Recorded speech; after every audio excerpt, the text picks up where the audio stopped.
pinakamatindi dito? Alam nyo, doon sa mga vlogger, doon sa mga vlogger ni dating Pangulong Duterte, tigil-tigilan nyo na. Bawas-bawasan nyo na ang paggawa at paglikha ng fake news kasi hindi nakakaganda sa inyo yan. Ano pa ang mukhang ihaharap ninyo sa mga taga-suporta ninyo? Eto mga kababayan ha, etong si Mark Lopez, talagang lantara na gumawa ng fake news sa mismong hearing ng Kamara. Tingnan nyo mga kababayan kung paano siya gisahin dito. Kasi talagang literal na lantara na gumawa ng ka-fake newsan mismo sa Kamara. Akala niya ata nagsasalita siya, nasa YouTube channel lamang niya. Akala niya ata nasa Facebook page lamang siya. Pero hindi niya alam na nasa Kamara pala siya. Tingnan nyo mga kababayan, panoorin nyo to. Kasi talagang literal na pro-China vlogger to. Di umano. Kasi kung tutusin, tingnan nyo, sabi dito, pro-China vlogger. Nilampaso ni PCG Commodore Tariela sa house hearing ng fake news sa West Philippine Sea. Ano po, so ngayon, ito pakinggan po natin. Taksil sa bayan dahil sunod-sunuran kayo sa dikta ng Amerika. Buking na ang kawalang hiyaan mo, Jay Tariela.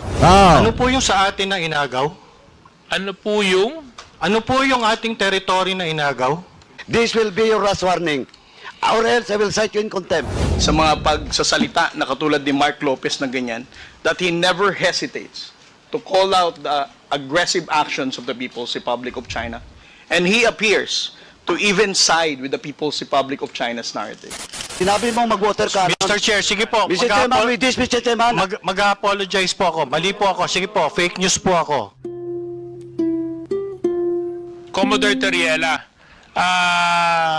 ako po kasi talagang naniniwala ako na yung... Sabi dito, wait lang, basahin natin tong kay Conrado Pamintuan. Sabi niya dito, anong pinaglalaban mo? Mindset ba? Walang boboto sa administrasyon. Grabe kayo. Buong mundo na ang nagsasabi na ayaw sa BBM. Diyos ko kayo. Ewan sa inyo. Talaga ba? Marami nga sa mga kababayan Pilipino natin ang nagsasabi na pabor sila na managot si Duterte sa International Criminal Court dahil sa kanya mga ginawang kasalanan. 51% ng mga kababayan Pilipino natin ang pabor na managot po siya. At kahit dito sa comment section, boss, pwede ko namang ipakita sa inyo. Eto, press 1 nga mga kababayan. Press 1 nga kung pumapabor kayo na dapat managot na si dating Pangulong Duterte at harapin niya yung kanya mga kasalanan sa International Criminal Court. Press 2 mga kababayan kung hindi na gusto ng sambayan ng Pilipino si PBBM na mamuno dito sa ating bansa. Ayan o, sana makita mo boss. Sana makita mo, baka sabihin mo, troll yung mga nagko-comment na yan, mga totoong tao po yan. Ayan o. Sana makita mo boss ha. Pagpatuloy pa natin. West Philippine Sea, atin yun eh. At ako, talagang saludo ako sa pinakikita mo na ipinaglalaban mo ang soberenya ng ating bansa. Have you ever been a victim of fake news, malicious attacks on the internet when it comes to safeguarding and protecting the territorial and matters that affect the Philippines? Yes, sir. You have. Yes, sir. And what were the nature of these attacks? Well, primarily, sir, they are calling me as a U.S. lapdog. I was recruited for CIA that even my mother cannot believe. Sa mukha-mukha lang, sir. Pero sinasabi nila I'm a CIA agent. They are also saying that I am receiving talent fee from the U.S. Embassy. Yun yung fake news na ibinabato kay Commodore J. Tariela. Lapdog daw siya ng Amerika, ng US mga kababayan. And then nakakatanggap daw siya ng talent fee. Ibig sabihin binabayaran siya ng US para sakyan yung issue mga kababayan sa agawa ng teritoryo dito po sa ating bansa. And then ang i-push at panindigan nitong si Commodore J. Tariela yung pananaw na katulad ng sa Amerika, mga kababayan, dito sa agawa ng teritoryo sa Pilipinas at saka sa China. So ngayon kung titingnan nyo, ang nagpapakalat ng fake news na yon na binabayaran siya ng Amerika para sa propaganda ng Amerika, walang iba kung hindi itong vlogger ni Digong na si Mark Lopez. At one point, they also said that I went to the residence of Speaker to receive 3 black bags. Those kind of things, sir. And were these attacks from Filipinos or from foreigners? From Filipino, sir. Kita From nyo? Filipinos. Yes, sir. Okay. I'm sorry for my ignorance. Are those Filipinos? Yan nga yung masakit mga kababayan Alam naman po natin na agresibo etong si Commodore J. Tariela sa pagtatanggol ng ating teritoryo at pagbibigay ng kaliwanagan sa ating mga kababayang Pilipino sa kung ano ang nangyayari sa West Philippine Sea. Yun totoong nangyayari. And then ipinapakita din niya yung talagang ginagawang pambubuli at pang-aabuso ng mga Chinese Coast Guard doon po sa ating territorial mga kababayan, especially doon sa ating mga kasundaluhan na naandyan po sa West Philippine Sea. Tapos, dahil sa ginagawang yan na pagtatanggol ni Commodore J. Tariela, nagagawa pa siyang siraan ng kapwa Pilipino natin at sinasabihan na lapdog siya ng Amerika at binabayaran siya ng pera ng mga Amerikano para ipagtanggol mga kababayan yung West Philippine Sea at sakyan yung propaganda na ipinapakalat ng Amerikano laban po sa China. Yun yung gustong palabasin kasi nitong pro-China vlogger na ito. Filipinos present in this room? Yes, sir. They're here now. Yes, sir. Can you point them out? Mr. Mark Lopez, sir. Kita nyo mga kababayan si Mark Lopez pa. Mr. Mark Lopez. I can't seem to. Who is Mark Lopez? There. Okay. Mr. Mark Lopez. So dito po sinasabi ni Commodore J. Tariela na meron ka daw pong mga isinusulat na hindi makatotohanan laban sa kanya. Pwede mo po bang ipaliwanag ito? Baka po si Commodore Tariela po ang dapat magpaliwanag kung ano po yung sinulat ko. Okay, yes, please. I mean, I want to understand because I want to know, because you're a uniformed personnel of the Philippine government, Yes, sir. no? And your duty is to uphold the Constitution and to fight for sovereignty and for the protection of the welfare of the Filipinos. Yes, sir. So I want to know, because if he's a Filipino and he's attacking fellow Filipinos, medyo red flag po sa akin yun. So Kaya pwede po nga, bang totoo mga kababayan, kahit sa mga kababayang Pilipino natin, red flag din yan. Aatakihin mo, sisiraan mo yung sundalo na nagtatanggol sa teritoryo ng Pilipinas dahil sa pabor ka lang sa China? Di pwede yan mga kababayan. Diba? Kahit sa atin, masakit sa atin yan na kapwa Pilipino natin mga kababayan ang tumitira dun sa isang sundalo na walang ibang ginawa kung hindi ipaalala sa taong bayan ang kahalagahan ng teritoryo ng Pilipinas at ipinapakita yung pagtatanggol ng mamamayang Pilipino sa mismong teritoryo po natin. Nang dahil lamang sa binibigyan kayo ng pagkakataon ng China na makapunta sa kanilang bansa, ganyan na kayo. Pro-China na agad. may share mo pa ang uri ng mga sinabi ni Mark Lopez laban po sa inyo? Yes, sir. Last February 5, 2025, he posted it on his X account. Si J. Tariela ang masigasig na nagbebenta niyan. Sponsored by Biden administration. And also, last August 23, 2024, he said, "Patriotism my ass. Kayo kaya ang taksil sa bayan dahil sunod-sunuran kayo sa dikta ng Amerika. Booking na ang kawalang hiyaan mo, J. Tariela." Okay, tanyo? Okay, yes, Series of postings, sir. yeah. Let's ask him to comment on those. Mr. Mark Lopez, you're questioning the patriotism of one of our uniformed personnel. You describe him as a lapdog of the U.S. because he's fighting for the sovereignty of our country. So, where are you coming from? Mr. Chair, I have been reading a lot and I have been being bombarded with a lot of news about the South China Sea issue. And among these news or information that I have been able to obtain is that the United States is using the Philippines to promote its agenda in the South China Sea. And it is on Kasi mga kababayan, sa totoo lang hindi natin alam kung saang news niya napupulot yan. Kasi dito naman sa ating bansa mga kababayan wala namang news na sinasabi na ang Amerika ay ginagamit ang Pilipinas para dun sa agenda ng Amerika sa West Philippine Sea. Wala namang balita na sinasabing ganun. Kasi kung tinutuusin mga kababayan, tinutulungan pa nga tayo ng Amerika para depensahan at ipagtanggol yung teritoryo po natin sa West Philippine Sea. Kaya nga may mga base militar tayo dyan, mga kababayan, yung EDCA site ng Amerikano. Kasi nga, tinutulungan ng ating bansa na palakasin para maprotektahan natin yung mga teritoryo natin sa West Philippine Sea. Ang tanong, saan niya nakukuha yung mga balitang yan? Diba, biruin nyo ha, lahat ng sinasabi niya dito, pabor lagi sa China. Ibig sabihin yung mga balitang nakukuha niyan at nababasa niyan, baka doon niya binabasa sa China.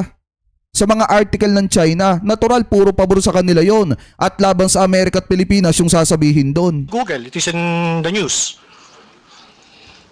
And Okay. the basis of my assertion about Commodore Tariela is very striking because yung pong ginagamit niya mga terms regarding the South China Sea issue is very similar to the United States propaganda regarding the South China Sea issue. And it is also on record that Commodore Tariela has been to the United States, has been is very supportive of the assertive transparency that is being propagated by the United States in the South China Sea. Oh. Okay, thank you very much, Mr. Mark Lopez. Ang hindi ko lang po Grabe, ang tindi nung kay Commodore J. Tariela kasi siya yung nagtatanggol sa West Philippine Sea eh. Siya yung isa sa nagtatanggol sa West Philippine Sea. Ipinagtatanggol yung teritoryo natin diyan po sa mga Chinese Coast Guard na gustong kamkamin yung mga teritoryo natin, mga kababayan. Kasi sa totoo lang, hindi man nila sinasabing kukuhanin nila, pero kita nyo naman, ang ginagawa nila na paghari-harian doon po sa mga teritoryo natin dyan sa West Philippine Sea. Gumagawa sila ng pambubuli, marahas na aksyon with a water cannon, yung mga mangingisda natin, yung mga sasakyan natin pandagat, at feeling nila, kanila talaga yung teritoryo po natin. Kaya nga kung tutusin, mga kababayan, mainit etong usapin na ito kasi nga pagka pinag-uusapan yung teritoryo ng Pilipinas, medyo sensitibo yan. Ang problema lang kasi, mga kababayan, dito kay Mark Lopez, gumawa siya ng isang article na pinapalabas niya na lapdog, tau-tauhan ng Amerika etong si Commodore J. Tariela na walang ibang ginawa kung hindi ipagtanggol yung teritoryo natin laban po sa pananakop ng China. Ano po, at lihim na pangangamkam ng mga teritoryo natin. So ngayon, ipagpatuloy pa natin. I'm trying to understand, no? You're saying that he is a lapdog just because he's fighting for what is rightfully ours? It's in the similar vein, Kasi yun din naman po ang sinisigaw ng mga mamamayang Pilipino, atin po yun. Tama! Yun din po yung sinisigaw ng mga mangingisda na nanggagaling sa Zambales na araw-araw kinakawawa na binabangga ng mga Chinese militia vessels. Yun din naman po yung nararamdaman ng milyon-milyong Pilipino na yun po talaga ay para sa Pilipinas at pag may-ari ng Pilipino. At ngayon po nakakalungkot, kanina nung ini-interpolate ni Kong Rog, pati yata yung Palawan, sinakop na rin ng China sa kanilang bagong press release. Kaya nga. Ito po ba dahil sa nais to ng US? I don't think so.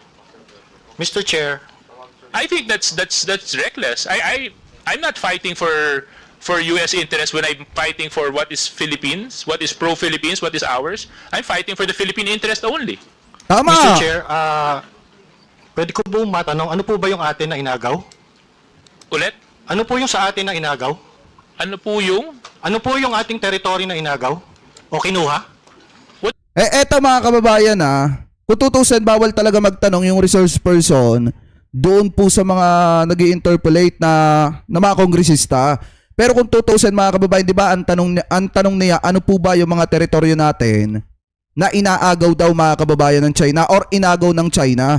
Sabi ko nga po sa inyo, mga kababayan, lihim nilang kinukuha yung mga teritoryo natin, katulad na lamang, mga kababayan, ng mga aksyon nila na binubuli nila yung mga sundalo natin sa West Philippine Sea, na ang gusto nila umalis yung mga kasundaluhan natin doon sa West Philippine Sea para ma-occupy nila yung mga teritoryo po natin. Yung sinasabi ng iba, especially ng mga DD-shit, mga kababayan, na hindi inaagaw, na kung ano ba yung inaagaw ng mga teritoryo natin, hindi nga nila totally kinukuha, pero sa ginagawa nila, mga kababayan, kinakamkam na po nila yung teritoryo natin. Pilit pinapasuko yung mga sundalo natin sa West Philippine Sea. Nga naman, pagka napasuko nila yung mga kasundaluhan natin sa West Philippine Sea at na-occupy nila yung teritoryo natin, mas madali na para sa kanila ang kuhanin yun. Ano po kaya nga mararahas yung action po nila at ginagawa nilang mag-water cannon doon sa mga kasundalohan natin sa West Philippine Sea? Kasi nga, pag napasuko nila, ang mga sundalo natin mas madali para sa kanila ang i-occupy yung teritoryo natin. What do you, wait, Mr. My Chair, point- point of order. my- Do we allow, Mr. Chair, I'm sorry, do we allow a resource person to ask question to one of the committee members here, Mr. Chair? Or it should be the other way around? yes, no, I don't mind. If you want to get into a debate with me, Mr. Lopez, about this, then I'm sure we can. But my point is, you're saying that just because I, for example, believe that that is rightfully owned and that is rightfully by the Philippines, and you're saying, and your logic is, I'm following US dictated narratives. Ganun po ba yun? Mr. Chair, the South China Sea issue po kasi is a very complex issue. Sobra! And ang nakakalungkot po kasi, ang Pilipinas po ang ginagamit because of our strategic location. The South China Sea issue is a Anyway, Mr. Chair, can I request that that Mr. Lopez be refrained? I just wanted to find out where he was coming from, and he seems that his point is, tama po ba, Mr. Lopez, dahil sa palagay ninyo ginagamit yung Pilipinas? Tama po? Tama po. Okay. So, yes, Mr. Tariela, can you continue?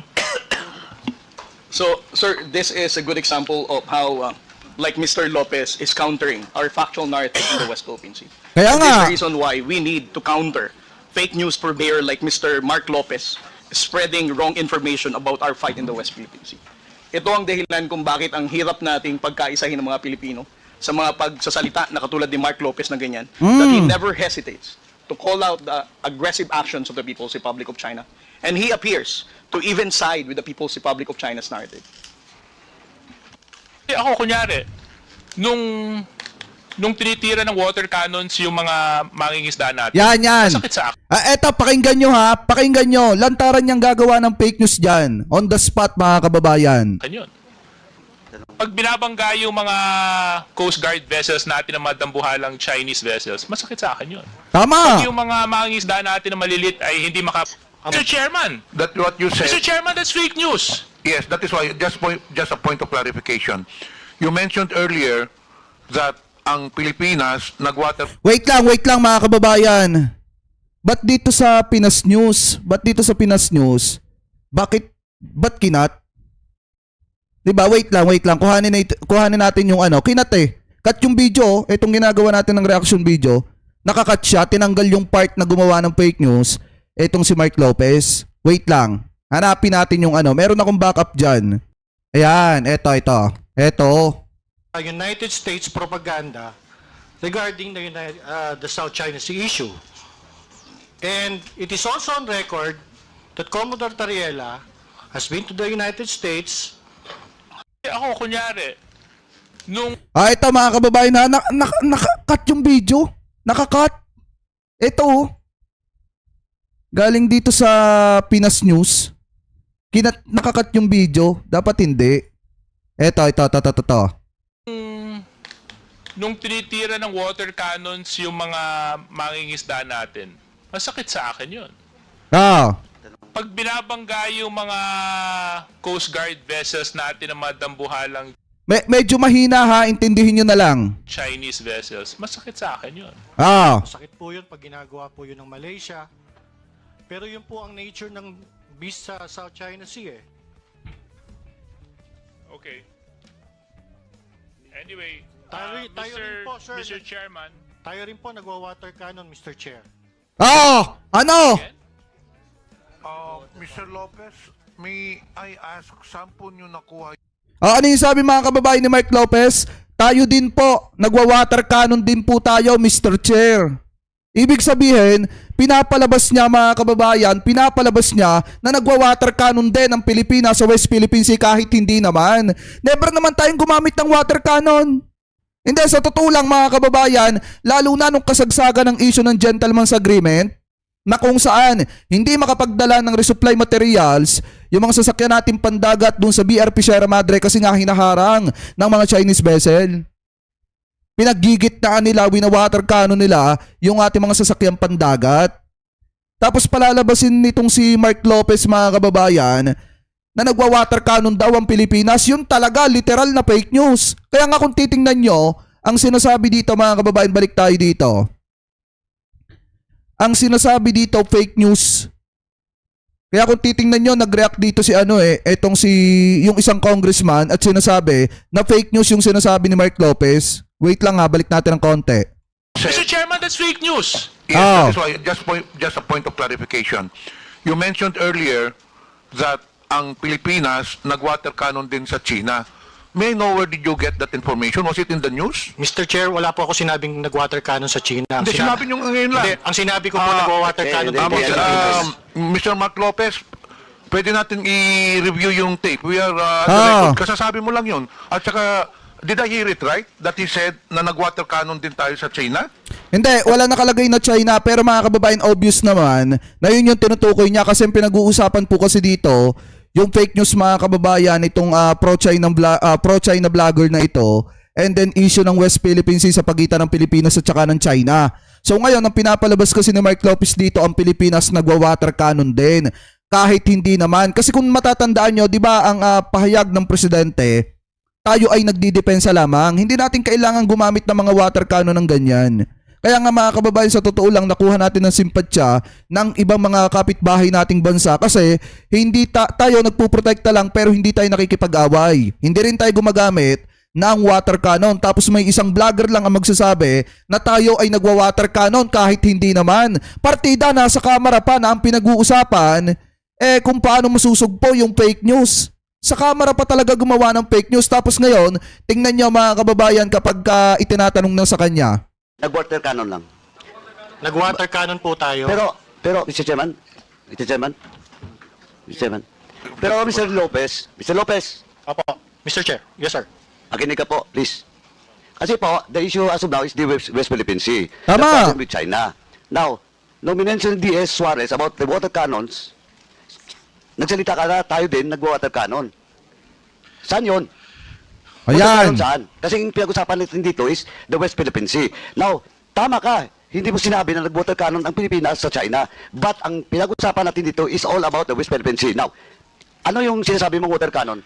Mr. Chair, I premise my statement po kasi, kanina sinabi ko po, that the South China Sea issue is a complex issue involved... Sandali po. Please answer my question. What do you mean that the Philippines is using water cannon? Kasi po Ah. yung water cannon is a facility. Opo. Huwag ka magpalusot. Anong facility? Anong facility? Sagutin mo yung itinatanong. Kung bakit mo nasabi na ang Pilipinas ay nagwa-water cannon kahit hindi naman. Ay, wow. Ang water cannon Sagutin mo po where you refer that water cannon.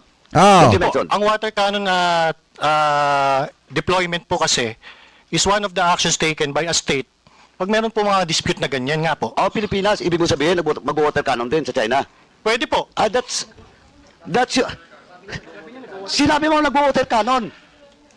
Ngayon mga kababayan, may pwede na eh. Di ba kanina pakinig nyo naman, medyo mahina lang. Ano yung sabi niya? Tayo din naman, nagwa-water cannon din naman tayo eh. Hindi nga lang niya sinabi kung saan ginagamit yung water cannon. Ngayon mga kababayan, yung sinasabi niya ngayon dito, nilagyan niya na ng pwede. 'Di ba kung matatandaan niyo si Crisit kahapon ng katuwiran niya para mailusot niya yung mga sinabi niyang fake news, baka. Daw pala. Daw. Eto naman mga kababayan, iba. Lalagyan niya ng pwede para makalusot kahit papaano. Mr. Chair, wala ako sinabi na ang Pilipinas na ginater cannon ng isang kalabang state. Ang Ay, sinabi ko, sandali po. But we're talking about the West Philippine Sea. This will be your last warning.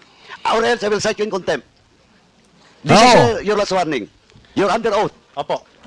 What do you mean that the Philippines is using water cannon? Mr. Chair, ang sinabi ko nga po, ang Pilipinas po, nag-water cannon, pwede po mag-water cannon. Hindi. Walang pwede. Oh. Sinabi mo, Ano yung sabi ng mga taong nasa loob? Hindi. Ibig sabihin, hindi yun yung sinabi mo.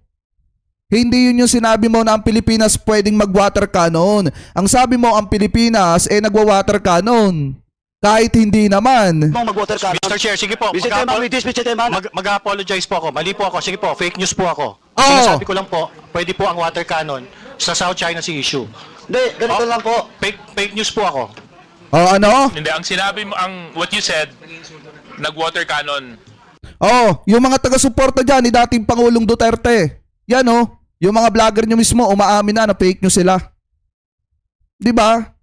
Saan ka ba naman nagkatala, Lantara, na sa hearing ka na ang pinag-uusapan ay kung paano mapupuksa ang disinformation, tapos bigla kang gagawa ng fake news na on the spot? Alam nyo ba mga kababayan, sa totoo lang, ito yung hindi naman siya yung sinasabihan ko ito yung pinakabobong galawan.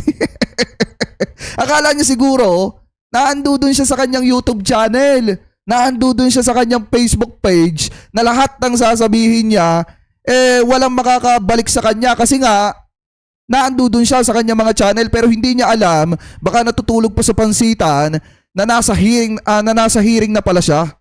Kasi biruin nyo yung pagkakasabi niya, tayo din naman, nagwa-water cannon din naman tayo. Mr. Chair. Opo, And ina-admit ko if po. you want, Ina-admit ko po. we can ask the Secretariat to refer to our stenographers in the back to the statements issued by Mr. Lopez regarding that issue. So, we have never taken, I don't think, that's reckless, absolutely reckless. Kaya nga, Anyway, I want to talagang reckless talaga mga kababayan. Ganon katindi ang mga ito gumawa ng fake news. Talagang kawawa yung mga taga-suporta ni dating Pangulong Duterte. Yung mga naniniwala sa kanila ng mga DDS, mga kababayan, pinagdololo ko lang ngayon ng mga ito. Kita nyo hindi, nung nako-corner na, wala nang maisagot, isinagot. Mr. Chair, sorry po, fake news po ako. Fake news po ako, inamin na fake news. Mga kababayan sila. Paano na lang ang ating gobyerno kung hahayaan nating mamayagpag ang mga ito at hindi mapapapanagot etong mga ito sa ipinapakalat nilang fake news? Kaya nga dapat sa totoo lang mga kababayan, dapat mapanagot etong mga taong ito.